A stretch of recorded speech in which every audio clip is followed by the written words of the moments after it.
자, 바울이란 제목으로 함께 말씀을 나누도록 하겠습니다. 복음은 우리로 하여금 겸손케 하는 동시에 담대하게 합니다. 복음 앞에 설 때 우리는 우리가 생각한 것보다 훨씬 심각한 죄인임을 깨닫게 됩니다. 십자가는 우리가 본래 어떠한 자인지를 증언하죠. 그래서 십자가입니다. 동시에 복음 앞에 설 때 우리는 생각한 것보다 우리가 훨씬 크고 놀라운 사랑을 받는 자임을 깨닫게 됩니다. 이 또한 십자가가 우리를 향해서 증언하는 것이죠. 그래서 십자가입니다. 그러기에 십자가의 복음은 우리를 한없이 겸손하게 하면서 동시에 무한한 자유 또 담대함을 가져다 줍니다. 복음은 한 사람을 하나님 앞에 온전하게 세우는 하나님의 능력이요, 하나님의 지혜입니다. 이 복음을 가장 잘 이해한 사람이 여러분 누굴까요? 또 이 복음적 삶을 삶 속에 가장 잘 구현한 사람이 누굴까요? 여러 사람이 있겠지만 어느 누구도 이 일을 제기하지 않는 한 사람, 바로 사도 바울이죠. 복음을 가장 정확하게 이해하고 있고 이 복음을 삶 속에 잘 녹여내서 사는 그런 모델이 될 수 있는 사람. 바울은 그래서 심지어 예수님을 본받는 것 같이 어떻게 보면 굉장히 위험한 발언일 수도 있는데 자신을 본받는 자가 되라고 할 정도로 아주 겸손하지만 담대하게 선언하는 장면을 우리는 보게 됩니다. 이런 그가 이 고린도 교회를 바라볼 때 여러분은 어떻게 바라봤을까요? 이것은 우리가 고린도전서를 나가면서 계속해서 염두해서 보는 대목입니다. 과연 이 사도 바울, 이 복음 덩어리, 이 체질 자체가 완전히 복음으로 DNA가 되어 있는 이 사람이 고린도 교회를 어떻게 바라보고 있나? 그것은 곧 나와 우리 이 시대 우리 교회를 어떻게 바라보고 있는가를 또 볼 수 있는 대목이기 때문에 우리는 계속해서 이 고린도전서를 나가고 있습니다. 여러분, 복음 신앙에 대한 이해가 깊을 때 그는 자신을 추종하던 그런 자들마저도 겸손하게 거부하죠. 어떻게 보면 환영할 만한 일인데 거부를 하죠. 그리고 마치 엘리사가 눈이 어두워서 이렇게 방황하고 있는 아람 군대를 싹 인도해서 자기네 나라로 이끌어 가듯이 지금 고린도 성도들, 어둠 가운데 있는 고린도 성도들을 복음의 목초지로 이끌어가는 장면을 지금 우리는 계속해서 살펴보고 있습니다. 이때 이들은 복음의 자리로 돌아갈 때 그들 안에 있는 수많은 뒤틀린 문제들을 교정할 필요를 느끼죠. 그걸 1장부터 지금까지 계속 살펴보고 있습니다. 저는 여러분 이 고린도전서를 나가면서 또 최근에 계속 제가 고민하게 되는 건 뭐냐면 복음을 내가 더 알아야 되겠다. 여러분, 복음은 단순해요. 심플해서 누구나 다 아는 건데 복음을 제대로 이해하는 사람은 드뭅니다. 그리고 복음적인 삶을 사는 사람은 더 드물 정도로 이 부분에 대해서 함께 오늘 말씀을 통해서 사도 바울이 복음을 어떻게 이해하고 있고 또 삶 속에 어떻게 녹여서 이거를 살아내고 있는지 배우는 복된 시간이 되기를 주님의 이름으로 축원합니다. 여러분, 9절을 한번 보십시오. 제가 읽겠습니다.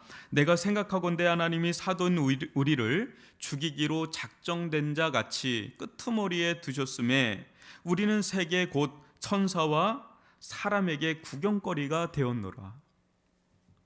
여기서 사도 바울은 1세기 당시 십자가 못지않게 혐오와 어떤 멸시의 아이콘이라고 할 수 있는 그 전쟁 포로의 이미지를 가지고 옵니다. 그것이 바로 끄트머리라는 단어예요. 끄트머리라는 말이에요. 당시 로마 장군들이 여러분도 영화를 보다 보면 승리하면 어떤 걸 하죠? 개선 행진을 합니다. 이제 퍼레이드를 하죠. 그죠? 승리한 장군은 지휘관들과 군대를 이끌고 도시로 들어오면서 화려한 입성을 하죠. 근데 여러분들 그 뒤에 보면 전쟁 포로들이 쇠사슬이나 이렇게 손에 매어서 이게 뒤따라오는 장면을 기억하실 거예요. 글래디에이터나 이런 영화를 보면 그런 장면이 나와요. 특히 그 뒤에는 맨 앞자리에 패배한 왕들, 지휘관들이 따라서 막 옵니다. 그들은 점점 더 어디로 가니 이제 원형 경기장으로 들어가는데 그 가는 길목에서 엄청난 무시와 조롱을 야유를 받으면서 그 자리로 들어갑니다. 마침내 포로들은 사형 선고를 언도받고 원형 경기장에서 맹수와 싸워야 되는 운명에 처하죠. 이들은 사륙을 위해서 끌려 나온, 그래서 이들을 구경거리라고 말하고 라스트 원스, 그러니까 끄트머리에 있는 사람들, 마지막의 선자들이라는 끄트머리라는 별명이 지어진 자들. 지금 그 용어를 가지고 누구에게 대입하고 있는 겁니까? 지금 사도 바울이 자신과 같은 주의 종들, 그들에게 이것을 대입하고 있습니다. 마치 주의 종들은 원형 경기장에 죽기로 작정된 끄트머리에 둔 자들이다. 왜 그럴까? 왜 이런 대우를 받아야만 되나? 왜 이런 대우를 받아야만 되나? 이들은 여러분 세상적으로 보면 말도 안 되는 이상한 말을 전파하는 자들이죠. 아주 그때 당시, 지금도 그렇겠지만 아주 유해한 사상을 전파하는 자들이기 때문에 여러분 이때 당시 세상의 큐리오스, 주는 누구밖에 없는 거예요? 누구밖에 없는 거예요. 이때 당시 1세기 고린도 이 전역이 다 누구의 통제 아래 있는 겁니까? 로마지 않습니까?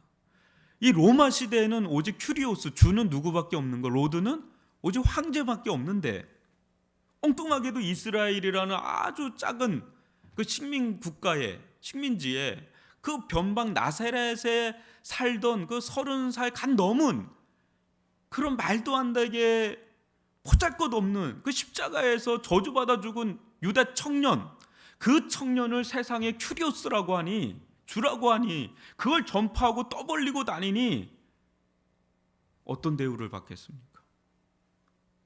세상의 권세자들의 눈앞에 이들은 전쟁 포로와 다를 바 없는 완전히 죽어 마땅한 자들이죠. 패잔변들이고 끄트머리들이고 구경거리들이고, 그래 1세기 당시에 수많은 사람들이 화형을 처하고 사자밥이 되는 그런 거를 우리 배너라든지 뭐 코바디스나 이런 영화에서 많이 봤죠. 그러게 이들은 조롱을 받았고 침뱉음을 받았고 감옥에 갇혔고 매를 맞았고 비웃음을 샀고 그렇게 지냈던 거죠. 그 중에 우두머리였던 사도 바울은 그야말로 끄트머리 중에 끄트머리고 구경거리 중에 구경거리. 그러나 사도 바울을 비롯한 복음의 종들은 이런 세상의 대우에 여러분도 아시다시피 아랑곳하지를 않았습니다. 사도행전 5장 40절로 42절을 교독으로 한번 읽어보지요. 그들이 옳게 여겨 사도들을 불러들여 채찍질하며 예수의 이름으로 말하는 것을 금하고 놓으니 사도들은 그 이름 위하여 능욕받는 일에 합당한 자로 여기심을 기뻐하면서 공회 앞을 떠나니라. 그들이 날마다 성전에 있든지 집에 있든지 예수는 그리스도라고 가르치기와 전도하기를 그치지 아니하니라. 여러분 이때 당시에 수많은 큐리오스들이 있었습니다. 유대인에게는 왕이 있었고 전 세계에는 황제가 있었고 그들 가운데 그런 세상의 한복판에서 예수는 주라고 하니까 그냥 채찍질하고 막 죽이려고 하는데 이걸 막을 수가 없어요. 사도들의 열정을, 이 복음의 구령의 열정을 막을 수가 없어요. 왜? 너무나 분명하게 자기들은 봤기 때문에, 예수는 그리스도라는 주라는 걸 너무나 확실하게 부활하신 주님을 봤기 때문에. 여러분 예수의 복음을 전하면 반드시 부딪히고 갈등하지 않을 수가 없죠. 왜 그렇죠? 예수를 주요 그리스도라고 전하는데 어느 누가 기뻐서 반기겠습니까? 여러분 우리는 나를 주라고 생각하잖아요. 요즘에는 누가 그러던데 아교죠. 아교. 이 세상의 가장 큰 종교는 아교잖아요. 자기를 섬기는 종교. 그게 가장 많은 신도수를 가지고 있다고 하죠. 요즘처럼 개인주의 시대죠. 다 자기를 주로 삼고 있는데 거기서 주가 따로 있다 그러면 누가 그거를 기쁜 소식, 복음이라고 들을 리 누가 있겠어요? 또 자기가 주가 아니어도 자기가 나름대로 주라고 여기고 삼고 있는 것들이 우리 주변에 많지 않습니까? 어떤 사람은 이거, 어떤 사람이 이거, 뭐 어떤 사람이 이거. 근데 예수가 주라고 하니까 이게 복음인데 이걸 증거할 때 부딪히고 갈등하지 않을 수가 없죠. 여러분, 우리가 교회 나와서 복음을 듣다 보면 어느 순간에 굉장히 불편함을 느끼는 게 정상이에요. 처음에는 여기가 사람들 좋고 평안하고 뭐 이랬는데 점점 말씀을 들으면 들을수록 불편함이 느껴져요. 왜냐? 굉장히 예민한 거를 계속 건드리거든요. 당신이 주인이 아니야. 당신이 인생의 주인이 아니야. 당신의 인생의 주는 예수야. 이걸 결국은 계속 건드리거든요. 우상 숭배를 계속 건드리거든요. 그 부분을 깨뜨리고 그 부분을 새롭게 세우는 작업을 하는 게 이 강단 사역이기 때문에 어느 때는 목사가 너무 싫어요. 저거 죽일 수 없나? 뭐 이런 생각까지는 아니어도 여기 방탄유리도 해고 그래야 돼요. 실은 정상이라면. 어느 때는 아무리 여러분 이제 우리가 예수 생명 축제를 앞두고 있는데 여러분 아주 가까운 친척이건 가족이건 막 얘기하면 야, 내 앞에서 너 다 한 번만 더 이 얘기하면 넌 나하고 관계 끊어. 이렇게 말도 하지 마. 다른 건 몰라도 복음 이제 더 이상 하지 마. 아주 진력이 난다. 이게 복음을 전하게 되면 이런 갈등과 부딪힘이 반드시 수반되죠. 왜냐? 주인의 싸움이 들어가기 때문에. 그러나 사도들이 전하는 복음을 받아들이면 어떻게 되죠? 끄트머리의 선자들로 보이나요? 구경거리처럼 보이나요? 사도들이? 아니죠. 사도들이 어떻게 보입니까? 복음을 받아들인 자들에게는 사도들은 너무나 아름답고 영광스러운 직분을 감당하는 어떻게 보면 정말 부러운 사람들이죠. 나도 저렇게 살고 싶다 할 정도로 너무나 부러운 사람들, 너무나 아름다운 사람, 너무나 영광스러운 직분을 가진 자들로 보이죠. 또 예수님도 어떻게 보여요? 저주받고 멸시받고 천대받고 십자가에 처절하게 죽은 그런 심판받은 어떤 그런 자로 보이는 게 아니라 예수님이야말로 이 세상에서 가장 아름답게 보입니다. 가장 영광스럽게 보입니다. 가장 사랑스럽게 보이죠. 그래서 예수를 복음은 아름다운 겁니다, 여러분. 여러분 아름다운 거에 끌리잖아요? 안 그래요? 각자마다 아름다운 대상이 있어요. 돈이 아름다운 사람은 돈에 끌려요. 왜냐? 아름답게 보이니까. 근데 하투짱 있잖아요. 그게 아름다운 사람은 거기에 자기도 모르게 앉아 있어요. 마약도 여러분 마약 중독자들에겐 그거보다 흰색 가루보다 더 아름다운 건 없어요. 그게 밀가루인지 어떤지 몰라도 너무 아름답게 보이는 거. 야, 이거 금가루보다 더 아름답게 보이는 거죠. 아름다운 거에 매료돼요, 사람들은.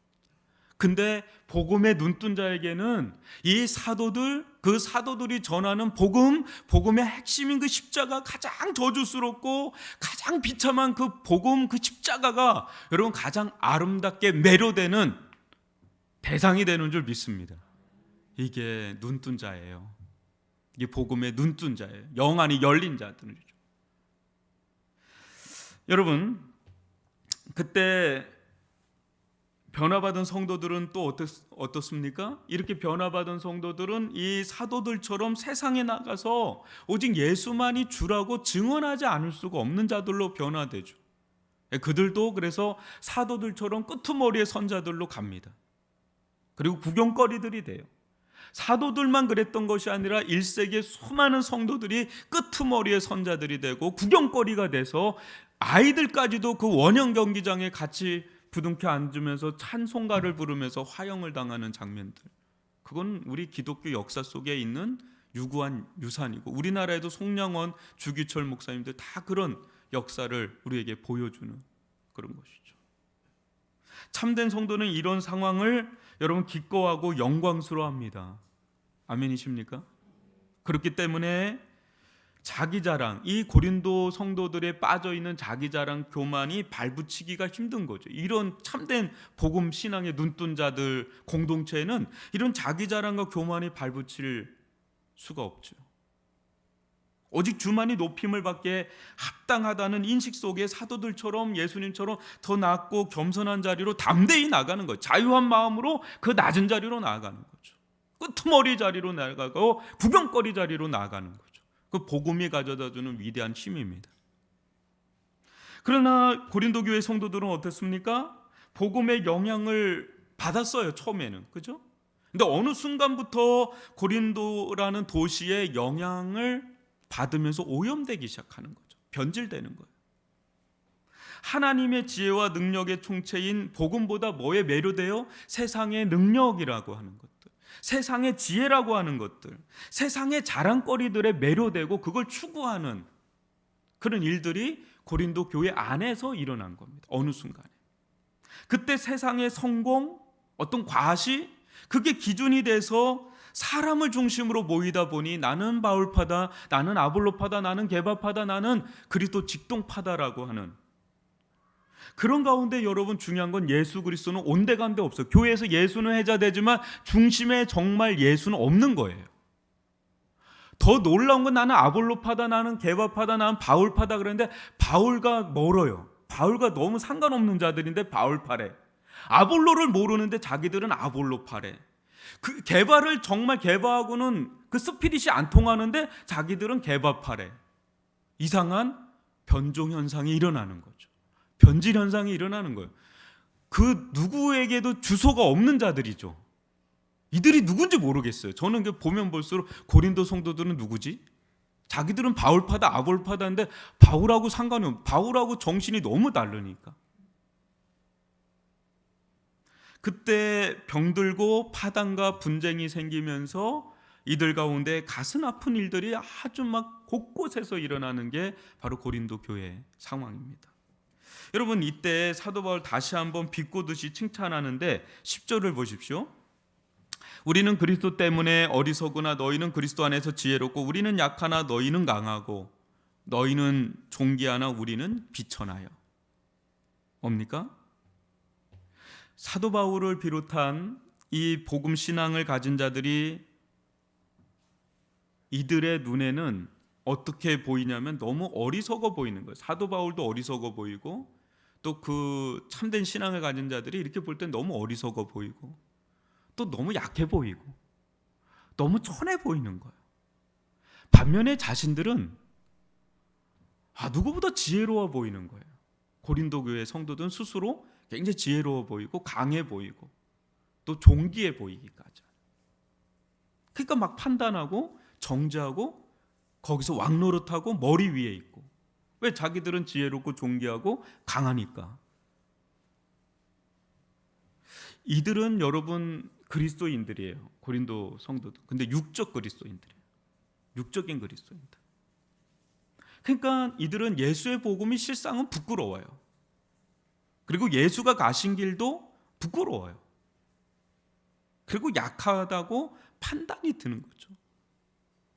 한마디로 이들은 예수가 빠진 지혜, 예수가 없는 강함, 예수가 없는 존귀함, 그거를 추구한 세속화된 그리스도인들. 겉무늬는 그리스도인인데 속은 세상성으로 꽉 차 있는. 그러니까 이들이 보기에는 사도 바울이나 그런 신앙을 가진 자들 보면 너무 어리석고 비천하고 천하고 약해 빠져 보이는 그런 대립각을 갖추게 되는 그런 일들이 일어난 거죠.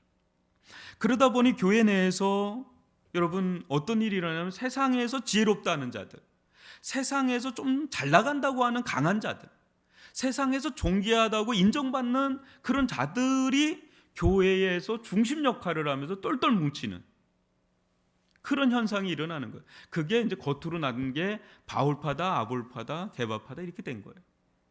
여러분 근데 이상한 일이 뭐냐면 어디가 이렇게 중심이 이렇게 딱 생기잖아요. 파당이 생기면 거기에 반작용이 생겨요. 그죠? 그러면 또 하나의 세력권이 형성돼요. 그래서 이게 약간 대립가고 이게 다툼이 일어나요. 근데 여기에도 들어가지 못한 사람이 있을까요? 없어요? 있죠. 또 여기에도 들어가지 못하는 제3의 그룹이 또 생겨요. 그러니까 그룹들이 막 이렇게 생기는데 이게 암덩어리처럼 막 커지는 거예요. 공동체 안에. 그게 고린도 교회의 상황이에요. 이들을 하나로 규합하는 힘은 복음이 아닙니다. 예수도 아닙니다. 인간 중심적인 사람이 중심이 돼서 이렇게 뭉쳐버린 거예요. 이렇게 또 이게 세상적인 가치관들, 그리고 힘들을 중심으로 모인 거예요. 이때 교회는 거룩한 순수성을 잃어버리고 온갖 시기, 다툼, 분쟁의 온상지가 돼버리는, 교회가 이제 사적인 조직이 돼버리니까 하루도 잠잠할 날이 없는, 세상도 너무 전쟁 같은데 교회 와서도 전쟁 치르면은 어디에서 숨을 쉴 수가 없으니까 너무 답답한 거죠. 사는 성도 여러분, 교회가 세상에서 일명 강한 자들, 세상에서 지혜로운 자들, 뭐 또 인정받는 자들이 중심이 되면 그 교회는 큰일 나는 거예요. 교회는 그런 곳이 아니잖아요. 특히 중직자를 뽑을 때 한국 교회가 범한 오류가 여러분 아시죠? 어떻게 뽑는지. 지금 신앙과 인격을 봐야 되거든요. 신앙과 인격을 봐야 돼요. 성품과 삶을 봐야 되거든요. 그런데 세상에 어떤 힘을 봅니다. 저 사람이 학력이 높은가, 하이트 칼라인가, 또 물질이 어느 정도인가, 또 인맥이 있나, 뭐 그런 거를 가지고 그게 기준이 돼서 뽑을 때 당장에는 좋아요, 여러분. 뭔가 힘이 있는 사람이 딱 교회 중심이 돼서. 근데 그 속에 그 사람을 속에 지배하고 있는 게 세상성이니까 그게 때가 되면 힘이 주어지는 순간에 드러나거든요. 그러면 그것은 나중에 부메랑이 돼서 공동체에 큰 아픔을 가져다 주는 가시와 같은 역할을 하는 것을 뭐 제가 얘기하지 않아도 여러분들이 교회 생활을 하다 보면 이래저래 많이 들었을 겁니다. 우리는 여러분 오히려 예수 안에서 어리석은 길로 갈 수 있기를 바랍니다. 용기가 필요하거든요. 예수 안에서 약한 길로 갈 수 있기를 바랍니다. 예수 안에서 천한 길로 갈 수 있기를 바랍니다. 그때 교회는 가장 예수를 담은, 예수를 품은 교회다운 교회가 되어져 갑니다. 역설적이게도 비천한 길을 가고 약한 길을 가고 어리석은 길을 가는데 예수가 가장 돋보여요. 예수가 자꾸 보여요. 우리 교회의 표어가 예수가 보이는 교회인데 그럴 때 예수가 보이는. 저는 우리 위례중앙교회에 저를 비롯한 모든 성도들이 예수의 길을 가는 예수 중심 공동체가 되기를 주님의 이름으로 축원합니다. 세상적인 눈으로 볼 때는 어리석어 보이고 약해 보이고 천해 보이지만 그것이 예수를 따르기 위해 기꺼이 감수하는 희생, 또 겸손, 사랑이라면 우리는 여러분 그가 어떤 형편에 처해 있는 사람이든 그런 자들을 중심으로 하나가 되는 그 은혜의 공동체, 예수 중심의 공동체, 그런 은혜를 누릴 수 있기를 주님의 이름으로 축복합니다. 사도 바울은 참된 복음 신앙의 길을 다음과 같이 소개하는데 11절로 13절 우리 교독으로 읽어봅니다. 바로 이 시각까지 우리가 줄이고 목마르며 헐벗고 매맞으며 정처가 없고 또 수고하여 친히 손으로 일을 하며 모욕을 당한즉 축복하고 박해를 받은즉 참고 비방을 받은즉 건면하니 우리가 지금까지 세상의 더러운 것과 만물의 찌꺼기 같이 되었도다. 아멘. 고린도 성도들은 교회에서 왕처럼 살았지만 사도들은 노예처럼 살았다는 겁니다. 고린도 성도들은 교만하게 자신들이 최정상에 있다고 보았지만 사도들은 겸손하게 최하위에 있다라고 보았던 거죠. 사도 바울을 비롯한 참된 여러분 복음 신앙을 가진 이들은 그리스도께서 이 땅에 계셨더라면 감당했을 고난을 자처해서 갑니다. 여러분 그리스도께서는 십자가의 죽으심으로 고난을 받으셨지만 여전히 남은 고난이 있어요. 여러분, 이 세상에서 가장 힘들고 가장 위대한 일이 있는데 그게 뭘까요, 여러분? 가장 힘들고 가장 위대한 일이 있어요. 뭘까요?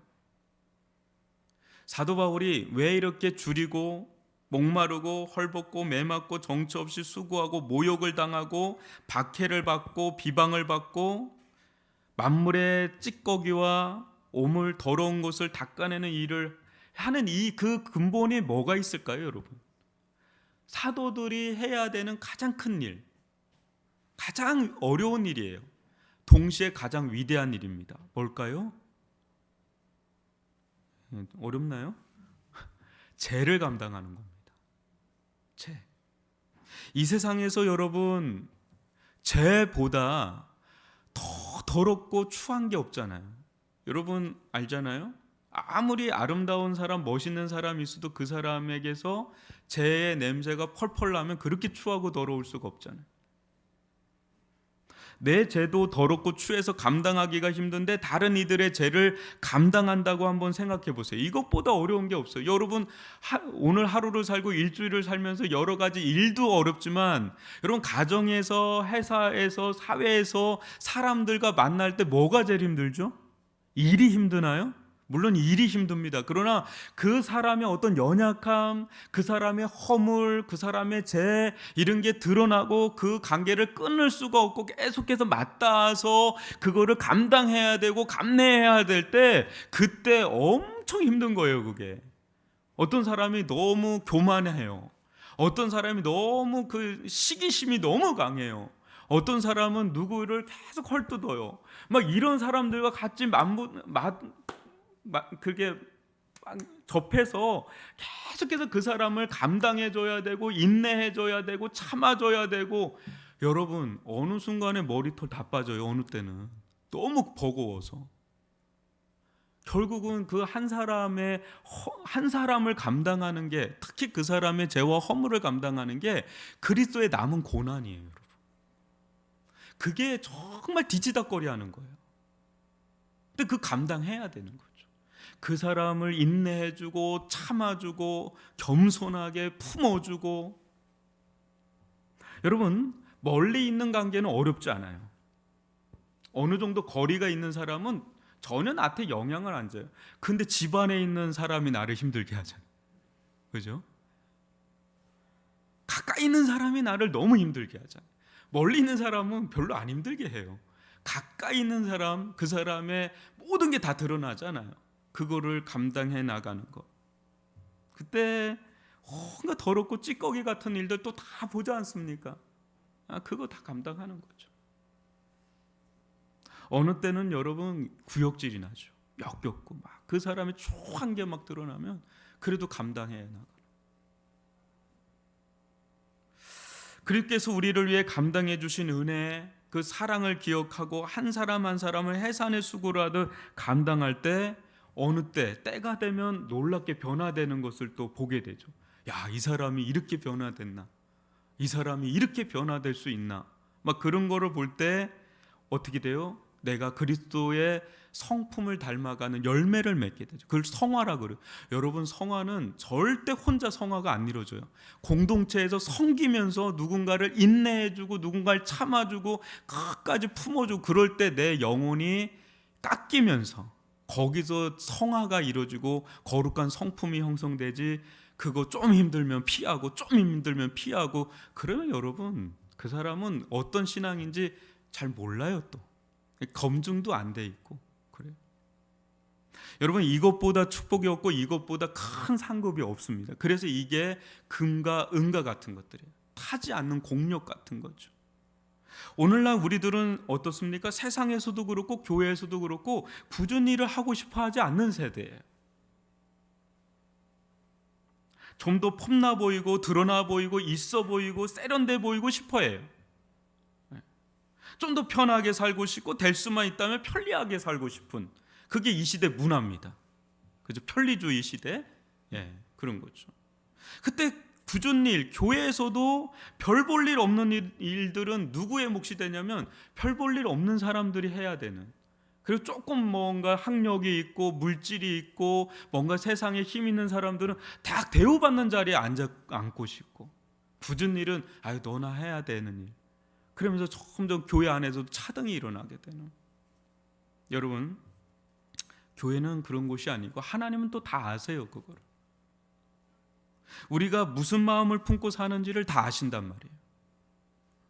남들이 하고 싶지 않은 일, 특별히 어떤 일이 제일 힘든 일인지 아십니까? 한 영혼에게 말씀을 심고 믿음을 심고 그 영혼 가운데 복음을 심고 그 영혼 안에 더럽고 추한 일을 깨끗이 닦아내는 회개의 작업을 하고 거룩해 하는 그 목자의 일이에요. 솔직히 말하면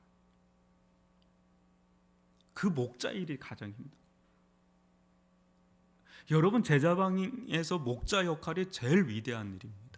여러분 해보세요. 그게 얼마나 힘든 일인지. 한 사람은 우리는 매주 모이지요. 말씀을 나누고 또 기도를 하면서 그 사람들을 알아갑니다. 처음엔 젠틀하게 알아가지만 좀 더 만나면 이제 그 사람들을 알아갑니다. 그런 가운데 그 사람에게 복음을 심고 말씀을 심고 거기서 믿음을 심으려고 한번 해보세요. 이건 아주 지난한 싸움이에요. 눈물로 기도해야 됩니다. 그 사람을 사랑으로 섬겨야 됩니다. 어느 때는 치 받습니다. 그래도 그거를 다 상처를 받으면서도 그 사람을 감내하면서 그 한 영혼이 예수의 사람으로 하나님의 사람으로 빚어지기까지 해산의 수고를 해나가는 그 일이 가장 위대하고 가장 힘든 일이에요. 저는 그런 일들을 감당하는 자들이 될 수 있기를 주님의 이름으로 축복합니다. 사랑하는 성도 여러분, 예수님은 우리 안에 계시죠? 그죠? 예수는 우리를 통해 당신이 하시던 일을 계속해서 행하시기를 원하세요. 지금도. 그것은 다름 아닌 복음 사역이죠. 십자가 복음 사역이에요. 이 일은 존귀하고 영광스럽지만 겉으로 볼 때는 매우 곤욕스러운 일이에요. 세상에 구경거리가 되고 끄트머리에 산 사람, 내가 세상에 아쉬울 것이 없는 사람인데 왜 내가 이런 취급을 받아야 되지? 라는 마음도 막 들어요. 그러니까 목사님 저 이제 목자 일은 안 할래요. 교사 일은 안 할래요. 제가 이런 취급받을 자가 아니에요. 저까지 세상에 나가면 거들떠보지도 않는 자인데 이런 막 우라통이 터지고 막 울분이 쌓이고 막 그래요. 여러분들은 좀 안 그래 보이는데,